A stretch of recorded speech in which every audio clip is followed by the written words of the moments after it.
यह बात इसकी नहीं है कि कौन मुझे किस योग्य समझता है, बात यहां है ललकार की। मैं इस प्रतियोगिता में भाग लूंगा, भाग लूंगा, भाग लूंगा।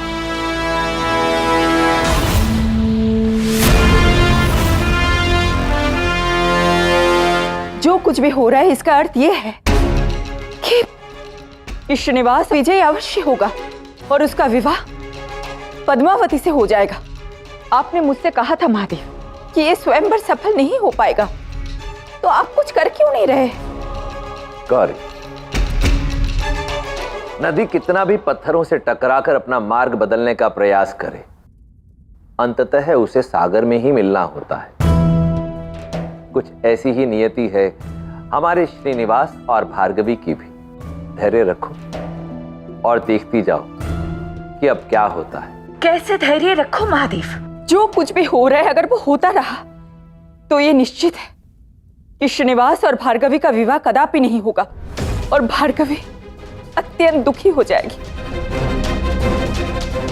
मैं ऐसा कदापि नहीं होने दूंगी। मैं स्वयं जाकर इस स्वयंवर को होने से रोकूंगी। रुको पार्वती,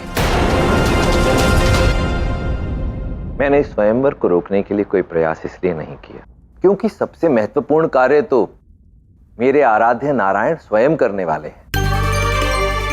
तुम देखती जाओ, कुछ ही क्षणों में वो ऐसा कुछ करेंगे कि उसके पश्चात किसी को कुछ करने की आवश्यकता ही नहीं रहेगी।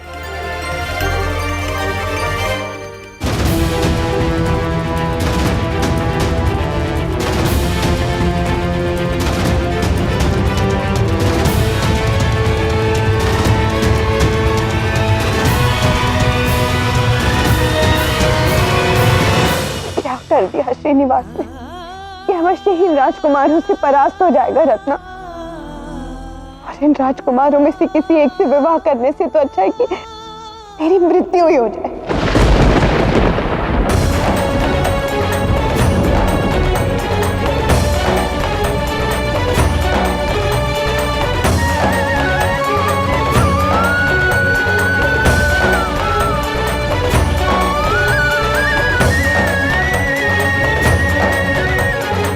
विशेष संबंध वो होता है जो मेरे और श्रीनिवास के बीच है। मैं तो सब कुछ छोड़ने के लिए सच हूं ताकि मैं उस व्यक्ति से विवाह कर सकूं जिसे मैं प्रेम करती, कोई राजा हो या फिर श्रीनिवास की भांति कोई नर्तक ही क्यों ना हो। मुझे कैसे भी करके ये सब रोकना होगा।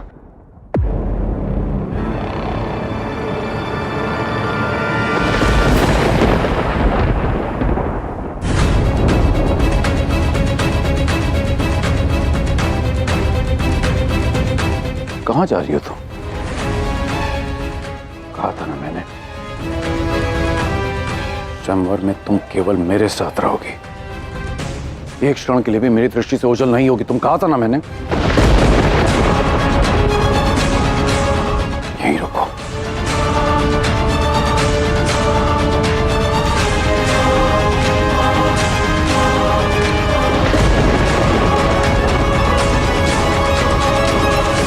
तो अब हम प्रतियोगिता आरंभ करने वाले हैं। आप सब लक्ष्य देख सकते हैं। जिस ऊंचाई पर यह लक्ष्य है उसे सिर्फ कुशल धनुर्धारी भेद सकता है, किंतु स्मरण रहे प्रत्येक प्रत्याशी को केवल एक ही अवसर मिलेगा और जो इस लक्ष्य को साधेगा वही पद्मावती का वर कहलाएगा। अब प्रतियोगिता आरंभ करते हैं और मुझे लगता है कि पद्मावती के निवेदन को प्राथमिकता देनी चाहिए, तो सबसे पहले श्रीनिवास को आना चाहिए।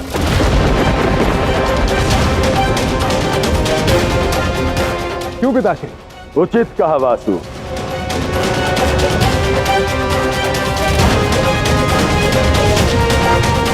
मैं भी देखना चाहता हूं कि एक नर्तक धनुष कैसे धारण करता है। कल रात्रि हम सब ने महाधनुष की टंकार सुनी, ये जानते हुए भी कि उसका धारक यही है। उसके पश्चात भी श्रीनिवास ने ये जानते हुए भी इस स्वयंवर में भाग लेने का साहस दिखाया है। यदि साहस दिखाया ही है तो सबसे पहला अवसर इसे ही मिलना चाहिए। मेरे इस निर्णय से किसी को कोई आपत्ति तो नहीं? हमें कोई आपत्ति नहीं। हम भी देखना चाहते हैं श्रीनिवास का लक्ष्य भेदन।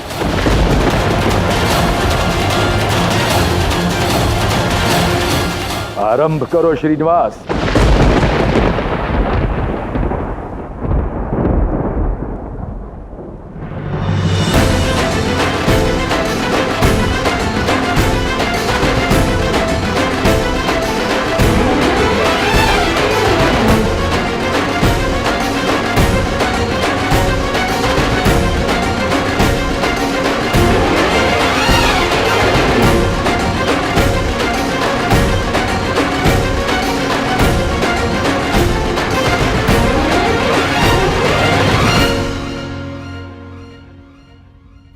अब देखना वाला, इस भारी सभा में इस नर्तक का जो अपमान होगा वो मेरे लिए सबसे बड़ा पुरस्कार होगा।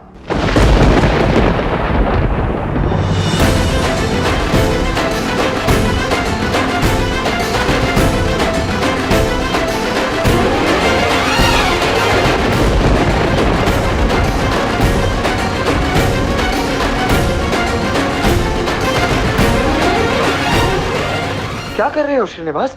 गंतव्य तो पीछे छूट गया, तुम कहां चले जा रहे हो?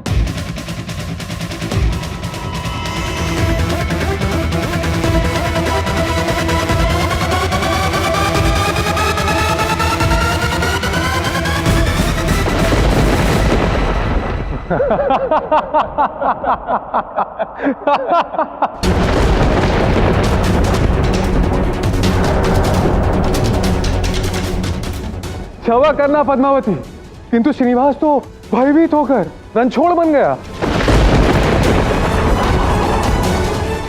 कह तो दिया श्रीनिवास ने कि उसे यह चुनौती स्वीकार है, किंतु अब यह स्पष्ट हो गया कि उसे बड़ी बड़ी बातें करने के अतिरिक्त कुछ नहीं आता।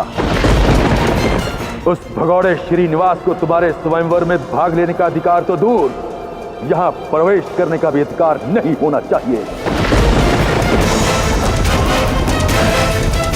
अब मुझे लगता है कि असल प्रतियोगिता आरंभ करनी चाहिए। क्यों पिताश्री? आरंभ करो। तो पहले राजकुमार सामने आए।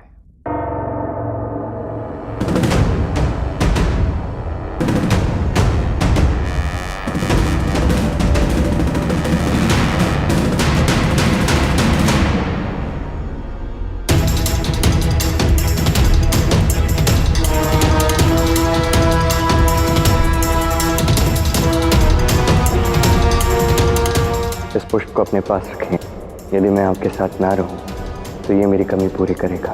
स्मरण रखिए कि श्रीनिवास सदैव आपके लिए शुभ ही सोचता है। तुम ऐसा कैसे कर सकते हो श्रीनिवास? तुमने मेरा विश्वास तोड़ा है। नहीं, मैं पद्मावती का विश्वास नहीं तोड़ सकता। हाँ, अपना प्रेम पाना मेरा लक्ष्य है, किंतु जो व्यक्ति मुझसे प्रेम करता है, मुझ पर विश्वास करता है, उसका विश्वास मैं तोड़ दूं, ये संभव नहीं है। अब यदि मैंने प्रतियोगिता में भाग नहीं लिया तो पद्मावती का विवाह किसी के साथ हो जाएगा और वो उसके साथ कभी प्रसन्न नहीं रह पाएंगे। उनके लिए एक श्रेष्ठ वर चुनना ही होगा। किंतु कैसे? यदि मैं प्रतियोगिता में भाग लेता हूं तो विजय मेरी ही होगी। पश्चात मेरा भार्गवी के साथ विवाह नहीं हो पाएगा और भार्गवी का प्रेम के प्रति जो विश्वास है वो भी मैं नहीं तोड़ सकता। क्या करूं? अब मेरे पास मात्र एक विकल्प शेष है।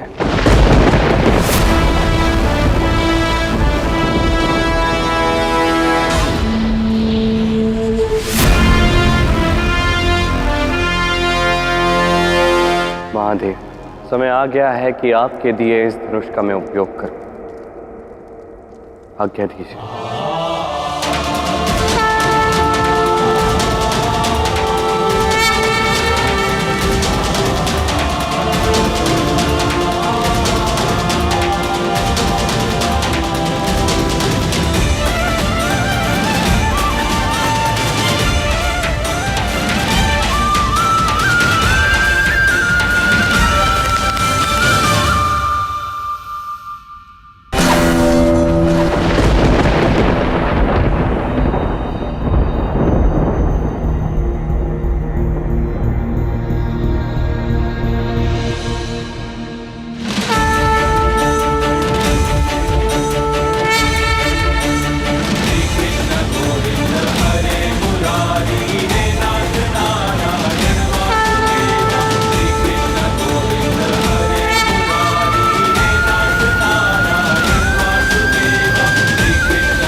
कभी कभी पीछे हटने का अर्थ रणछोड़ बनना नहीं होता।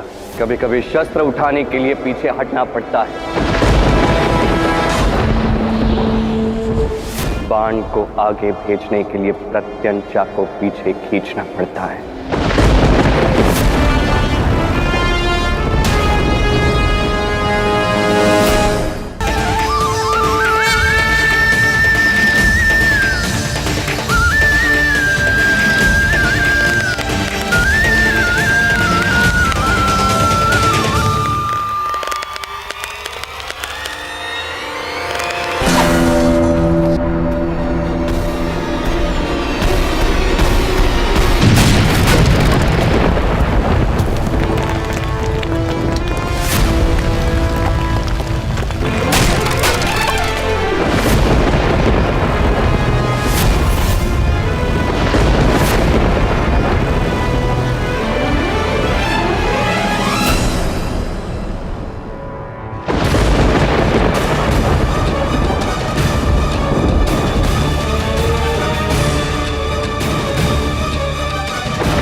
ये हमारी प्रेम कहानी का अंत नहीं, ये तो बस आरंभ है।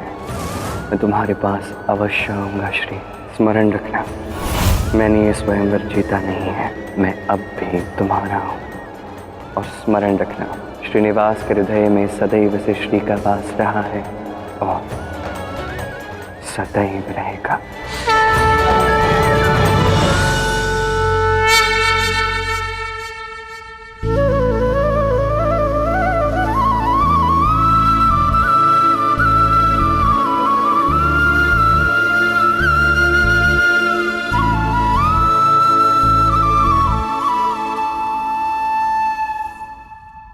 देखा गौरी, मैंने कहा था ना कि श्रीनिवास अपनी भार्गवी के लिए कुछ ऐसा करेंगे कि उसके पश्चात किसी को कुछ करने की आवश्यकता ही नहीं पड़ेगी।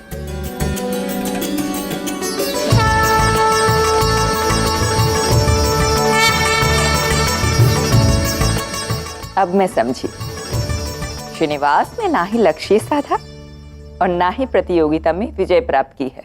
उसे ये धनुष बस इसीलिए चाहिए था ताकि स्वयंवर असफल हो जाए। धन्य है नारायण।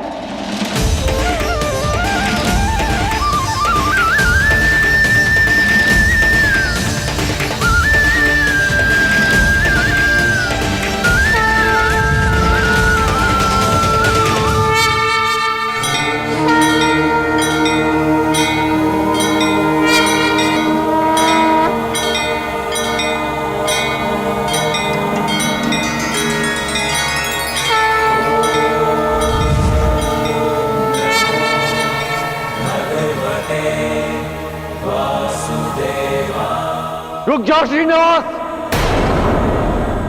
मैं जान गया हूं कि तुम कौन हो। श्रीनिवास!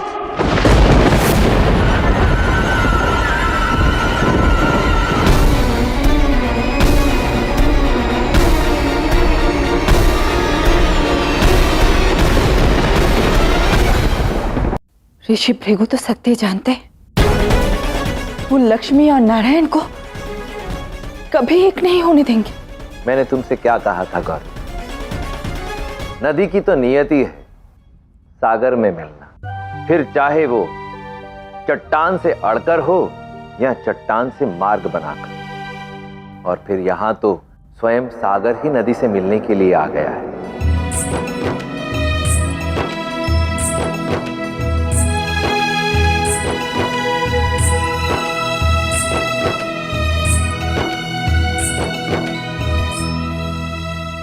तुम देखना, श्रीनिवास अवश्य आएंगे अपनी भार्गवी के लिए, क्योंकि इन दोनों को तो साथ ही रहना है, कोई रोक नहीं सकता।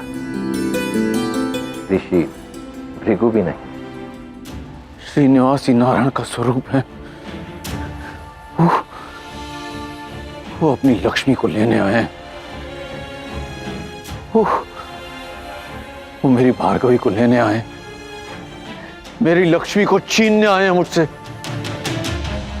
किंतु मैं ऐसा नहीं होने दूंगा, कदापि नहीं होने दूंगा। ये कैसा उपहास है राजन? क्या आपने हम सबको इसलिए आमंत्रित किया है कि आप हमारा अपमान कर सके? मैं क्षमा चाहता हूं कुमार, मुझे क्षमा कर दीजिए। किंतु मैं आपको विश्वास दिलाता हूं कि हम शीघ्र ही स्वयंवर पुनः आरंभ करेंगे।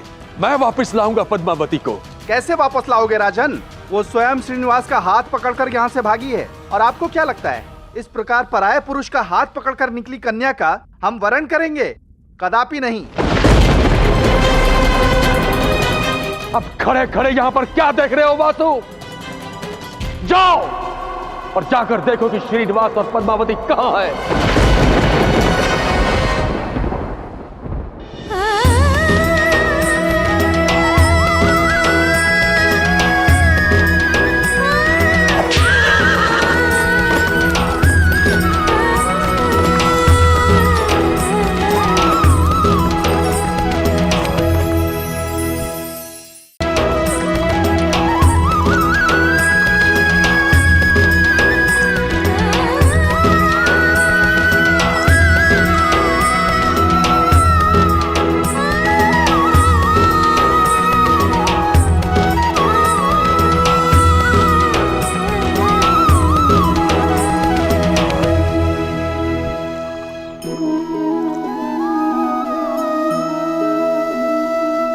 क्षमा कीजिए राजकुमारी, आपको इस प्रकार मैं सभा से ले आया।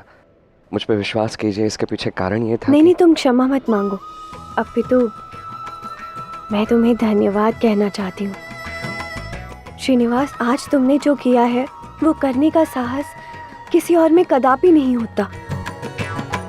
तुमने ये सिद्ध कर दिया कि तुम ही सर्वश्रेष्ठ हो। मैं नहीं जानती कि तुमने वो शक्तिशाली धनुष कहाँ से और कैसे प्राप्त किया। ना ही ये जानती हूँ कि तुमने धनुर्विद्या कब और कैसे सीखी।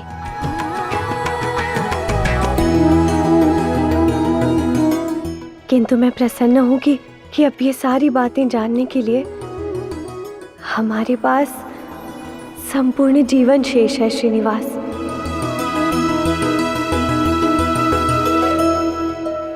हम आपका सम्मान करते थे राजन, परंतु अब आपका सारा सम्मान मिट्टी में मिल चुका है। अब मैं यहाँ अपमानित होने के लिए और नहीं रुक सकता। वेंकटगिरी को इस अपमान का भुगतान करना पड़ेगा। चलो मित्रों। देखिए, ऐसा मत कीजिए। अपमान मेरा हुआ है, मुझे और लज्जित मत कीजिए। रुक जाइए आप सब लोग।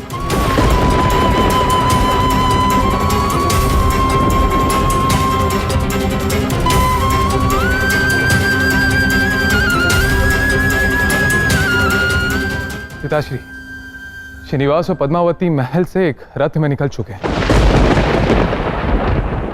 ऋषि भृगु!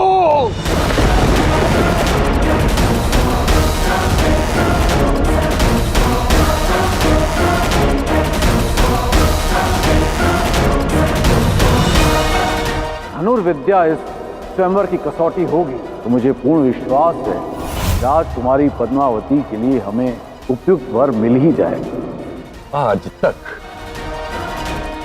आपकी कही प्रत्येक बात मानता रहा मैं, किंतु आज ऐसा लग रहा है जैसे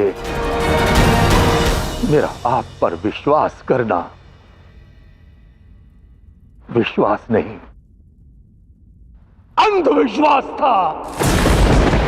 और उसी अंधविश्वास का परिणाम मैं आज भुगत रहा हूं। मैंने आप पर विश्वास किया जब आपने कहा था कि मेरी पुत्री पद्मावती भी आपकी पुत्री के समान है, किंतु नहीं, ऐसा नहीं था। यदि ऐसा होता ऋषि भृगु तो आज इस तरह से मेरी पुत्री के स्वयंवर का परिहास न बनने देते आप। मेरे नेत्रों में जितने दोषी श्रीनिवास और पद्मा हैं, उतने ही दोषी आप भी हैं ऋषिवर। और इसके लिए मैं आपको कभी क्षमा नहीं करूंगा।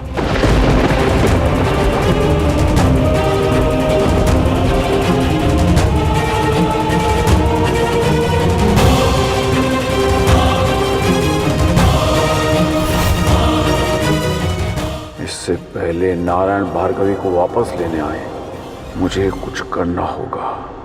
राजन, जो अनहोनी घटित होनी थी वो हो चुकी, उसे कोई भी परिवर्तित नहीं कर सकता, किंतु जो अनहोनी भविष्य में घटित हो सकती है मुझे उसे रोकना ही होगा, और मैं उसे अवश्य रोकूंगा।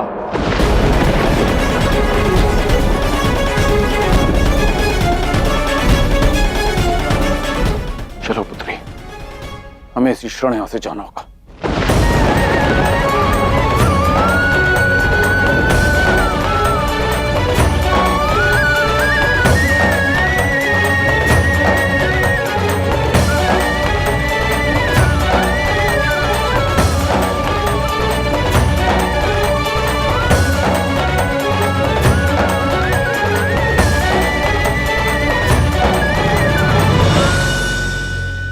तुमने क्या कर दिया श्रीनिवास? जिस बात का सबसे अधिक भय था हुआ वही। अब ऋषि भृगु भार्गवी का विवाह तुमसे करवाने के लिए कैसे मानेंगे?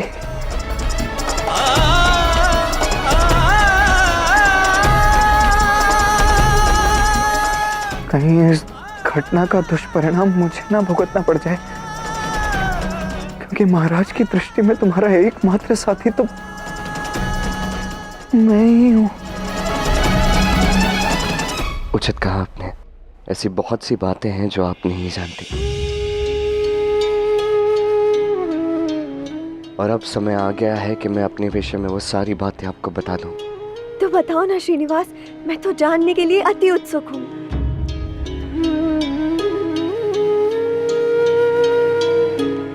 तो प्रारंभ करते हैं सत्य से। ये एक ऐसा सत्य है राजकुमारी जो बड़े लंबे समय से मैं आपको बताना चाह रहा हूं, पर कभी बता ही नहीं पाया मैं। वो सत्य ये है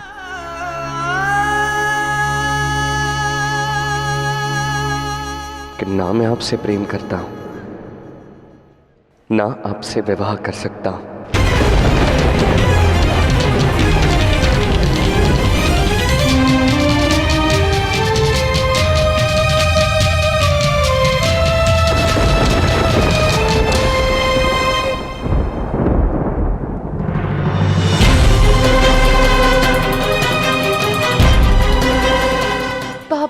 पापा बताइए तो हुआ क्या है? पापा मैं मानती हूँ श्रीनिवास ने जो किया वो अनुचित।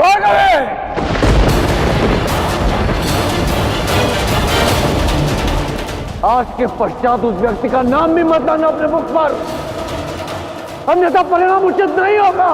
मरण रहे। चलो।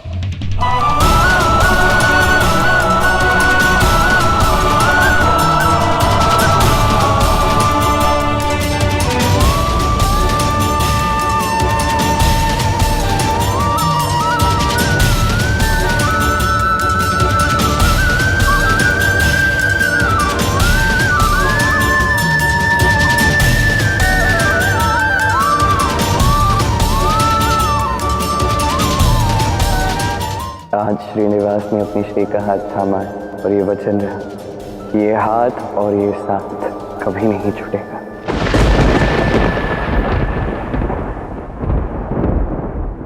नहीं नहीं श्रीनिवास, ये तुम क्या कह रहे हो? ऐसा नहीं हो सकता। मैं ये बात मान ही नहीं सकती। तुम कह दो कि यह असत्य है। यही सत्य है राजकुमारी। यदि तुम मुझसे प्रेम नहीं करते तो तुमने मुझे नृत्य क्यों सिखाया? क्यों मेरे गुरु बने तुम श्रीनिवास? इसीलिए ना क्योंकि तुम मेरे साथ और अधिक समय व्यतीत कर पाओ, मुझे और समीप से जान पाओ, समझ पाओ। तुमने अपने हाथों से मेरे लिए भोजन भी पकाया था श्रीनिवास। क्यों तुमने मुझे वो कमल का पुष्प भेंट कर मुझे मेरे नाम का अर्थ समझाया था? पद्मावती, इस नाम का अर्थ क्या है आप जानती हैं? वो जो कमल से प्रकट हुई हो। क्यों तुमने स्वयंवर से पूर्व आकर मुझसे ये कहा कि मैं तुम पर विश्वास रखूं, कि तुम सब कुछ ठीक कर दोगे? मैं आपको वचन देता हूँ कि जो भी आप मुझसे कहना चाहती हैं आपको वो कहने का अवसर अवश्य मिलेगा। मुझ पर विश्वास रखें। ये सब कुछ तुमने इसीलिए किया ना श्रीनिवास क्योंकि तुम मुझसे प्रेम करते हो। और तुम तो सदैव से ये भी जानते थे ना कि मैं तुमसे असीम प्रेम करती हूँ।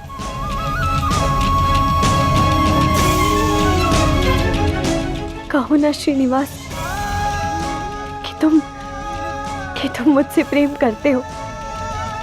श्रीनिवास कहो ना कि तुम मुझसे प्रेम करते हो। एक बार कह दो कि तुम मुझसे प्रेम करते हो। कहो ना श्रीनिवास। बाबा मेरी बात तो सुनिए। बाबा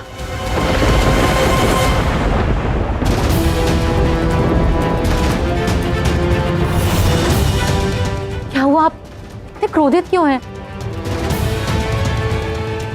और भार्गवी तुम रो क्यों रही हो पुत्री? मैं अपनी मूर्खता पे ही क्रोधित हूं और भार्गवी भी अपनी मूर्खता की वजह से रो रही है। मैं तुम्हारे प्रेम में अंधा हो गया था भार्गवी, किंतु अब मेरे नेत्र खुल चुके हैं। सत्य जान चुका हूं मैं। हुआ क्या है, कुछ बताइए तो। बताओ मुझे, प्रेम करती हो ना श्रीनिवास से?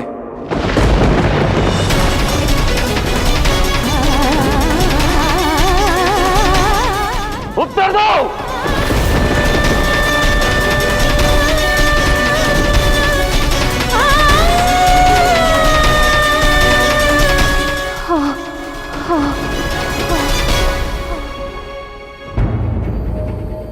क्या वो भी तुमसे प्रेम करता है?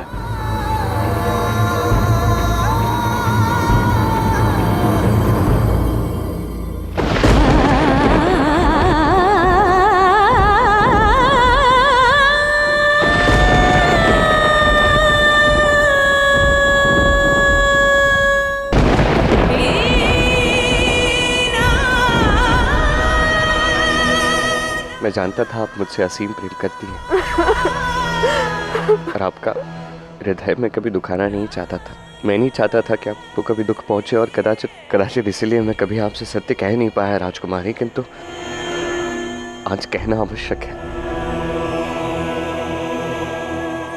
एक और कहते हो कि तुम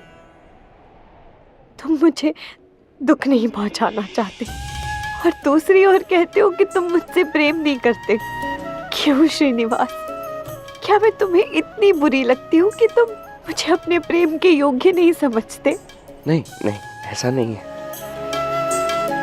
कोई व्यक्ति यदि किसी को प्रेम के योग्य नहीं समझता ना, तो वो प्रेम का नाम लेने योग्य नहीं है।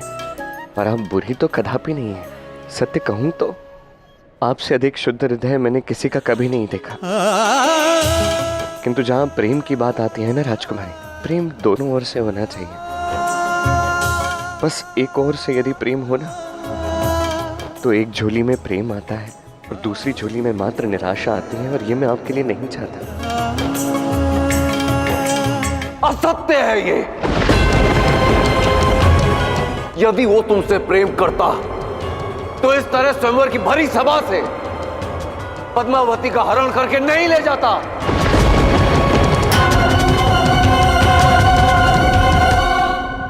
यदि तुम मुझसे प्रेम ही नहीं करते तो मुझे यहाँ लाए क्यों श्रीनिवास? चलने देते मेरा स्वयंवर जैसे चल रहा था। फिर चाहे मैं किससे भी विवाह करूं, उससे तुम्हें क्या?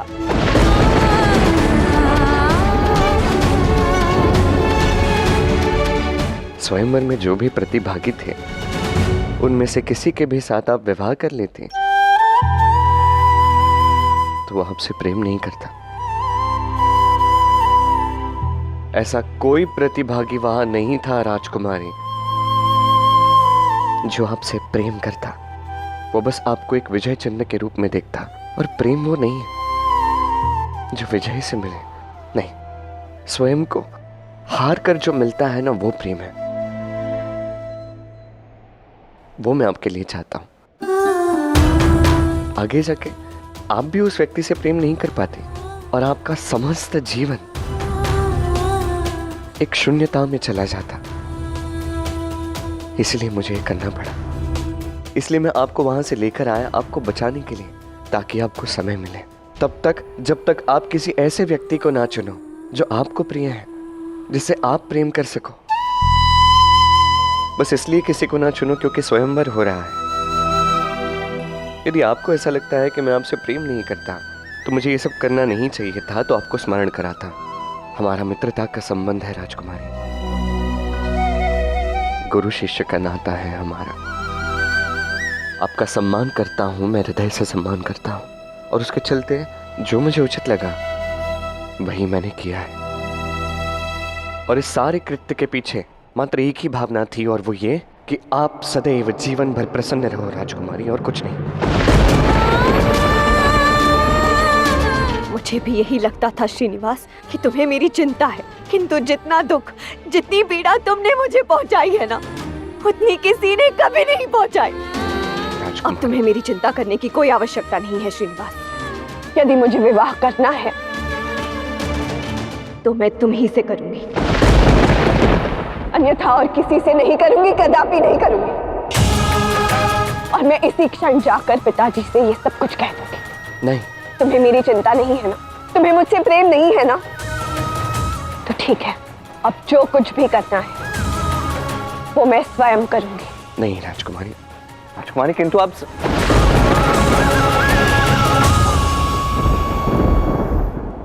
मैं कैसे समझाऊं तुम्हें पद्मावती, कैसे समझाऊं कि श्रीनिवास के हृदय में मात्र श्री का निवास है और किसी का नहीं।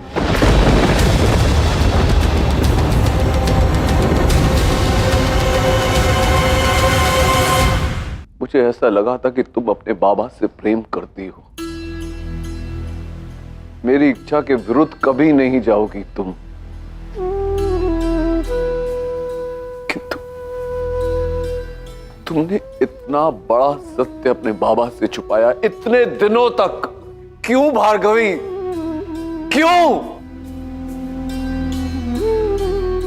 क्या तुम भी श्रीनिवास के प्रेम में इतनी अंधी हो गई थी कि तुम्हें समझ में ही नहीं आया कि आज तक जो श्रीनिवास करता आया है वो सब उसकी सोची समझी चाल थी? हाँ भार्गवी, उसका वेंकटगिरी में कार्य करना मेरा कार्य श्रेय लेना नहीं, सेवा करना है ऋषि। मेरे हृदय में अपना स्थान बनाना। आपका बहुत बहुत धन्यवाद। मुझे बहुत अच्छा लगा कि आपको अच्छा लगा, क्योंकि वो भली भांति जानता था कि मैं राजा आकाश का राजपुरोहित हूं। हमारे राजघराने से अच्छे संबंध हैं, इसीलिए उसने मेरे द्वारा अपने संबंध बनाने शुरू किए, राजा आकाश से, उसकी पुत्री पद्मावती से। और धीरे धीरे वो राजकुमारी पद्मावती को नृत्य सिखाने लगा, और जिसके परिणाम स्वरूप राजकुमारी पद्मावती उसके प्रेम जाल में फंस गई।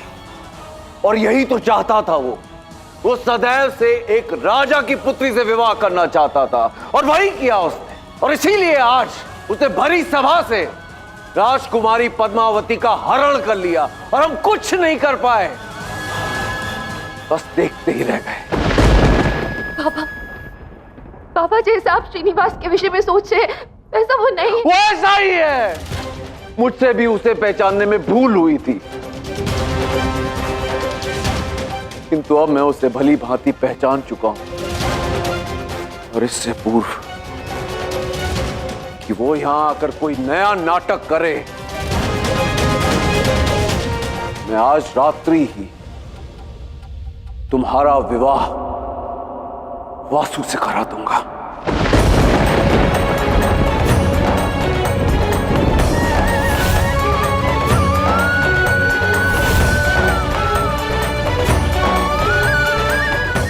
मैं अभी इसी क्षण राजा आकाश से बात करने जा रहा हूं।